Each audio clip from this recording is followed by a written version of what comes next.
শুনছি যে এখান থেকে নাচ তুলে নিয়ে গেছে, ওইখানের থেকে দুইটা নিছে। এক জায়গা থেকে নিচে দুইটা আর ওই পাশে নিচে তিনটা, হ্যাঁ মানে মোট পাঁচটা। মোট পাঁচটা। এটা কোথাকার লাশ, এগুলো খবর তো পাওয়া গেছে? এটা তো সঠিক কহাইতেছি না, এটা তো হবিবপুর পর্যন্ত সীমা। ওইখান থেকে ওইখানে লাশ দাফন হয়? হ্যাঁ, হবিবপুর, আশুরা, তারপরে অলিপুর, এই যে আভারকোনা, বিভিন্ন জায়গার লাশ। মানে অত দূর থেকে বিভিন্ন জায়গা থেকে হ্যাঁ, এখানে দাফন হয়। হ্যাঁ। এখন কোনটা কার লাশ এটা এখনো না না, শনাক্ত করতে সিদ্ধান্ত পারেনি। হয় নাই, লোক আসে নাই। শোনার জন্য আসছি, আর সাথে আমি খবরটা জিয়ারত করে যাবো আমার ওয়াইফের খবরে। আপনি কিভাবে শুনতে পারলেন যে এখানে এখানে শুনলাম ওই আমার ছেলে মামিসে থাকে, সে আমাকে টেলিফোন করে বললো যে বাবা তুমি একটু খবর ছেড়ে দিকে দেখো তার লাশটা নিচে আর কি। এই সময় যখন আসা একটু খেয়াল করা বা দেখা কাটা। ও আমার ফোন দিয়ে বললো যে দেখে আসতো আমার আম্মুর খবর ঠিক আছে কিনা। ওটা কি নাম লেখা আছে এখানে? হ্যাঁ, নাম লেখা আছে। কোথা কোথা থেকে খবর? অলিপুর থেকে। অলিপুর। হ্যাঁ। যত এলাকার লোক যেটি জানাজানি হয়েছে, মানুষ 10 জন 12 জন কেটে হুমায়ুন দলে দলে দেখতেছে, চলে গেতেছে আসতেছে, চলে গেতেছে শরীফের থেকে আসতেছে, আইনের থেকে আসতেছে, মধুপুর থেকে আসতেছে, লাভুলের থেকে আসতেছে। কোনো একজন শুনে যায়, আরেকজনের কাছে শুনে আবার যে কবর থেকে যে লাশগুলো নিয়ে গেছে তাদের কি পাওয়া গেছে? কোনো পরিচিত লোক পাওয়া যায় নাই, কিন্তু সবাই আসতেছে, হয়তো আমার মা মারি দিছে, কি বাপ মারি দিছে, হয়তো ভাই মারি দিছে, এই জন্য উপলক্ষ করে সবাই দেখতেছে। কিন্তু এমন আমি কোনটা কার কবরে শনাক্ত কেউ করতে পারে? সকাল থেকে আমি এই জায়গায় আসছি, কিন্তু অতি শুনতে পারি না যে আমার মা কি, আমার বাবা কি, আমার ভাই কি, আমার আত্মীয় স্বজন, এরকম কোনো খবর পাওয়া যায় না। এগুলো তো আর ওই যে বজ্রপাতে মারা যায় ওইরকম না, না না না, স্বাভাবিক মৃত্যু। স্বাভাবিক মৃত্যু, স্বাভাবিক মৃত্যু, এই জন্য ওগুলো নিয়ে গেছে।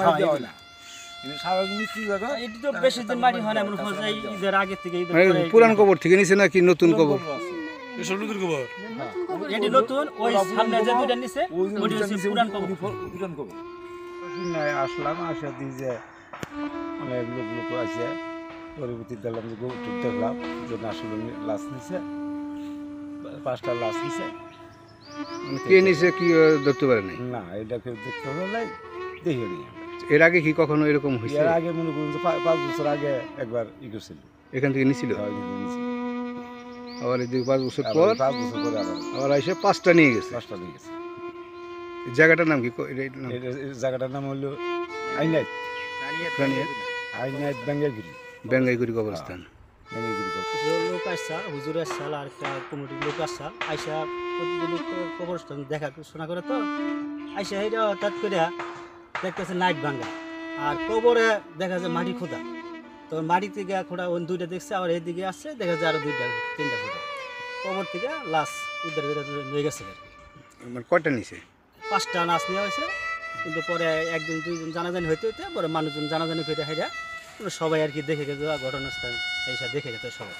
আমরা সকালে গেছি, তখন কাদি যে কবর থেকে করে লাশ নাই 4-5টা। তারপরে আমরা দিই লাইট ভাঙতে বলেছি, পায়ের চাপাচ্ছে। দুজন মানুষ আসছিল কবর জিয়ারত করার জন্য। তারা কবর জিয়ারত করতে যাওয়ার পর দেখে যে 4-5টা কবর এরকম একটু অন্যরকম দেখছে। তারপর কবর জিয়ারত করে মাদ্রাসা এসে পরে আমাদের কাছে জানাইছে। পরে আমরা ছাত্র উস্তাদ সবাই মিলে 4-5টা কবর দেখি, যে যাওয়ার পরে দেখি যে একটু অন্যরকম মানুষ মনে হয় কোথাও দিয়ে করছে, এরকম মনে হইতেছে দেখে। তারপর মানুষ যে কবরের উপর যে পালাইছে এরকম দেখছি, যে পায়ের ছাপ দেখা যেতেছে, এরকম আমরা সবাই দেখছি। তারপর সবাই মনে করতেছে যে এখান থেকে লাশ হয়তো নিয়ে গেছে।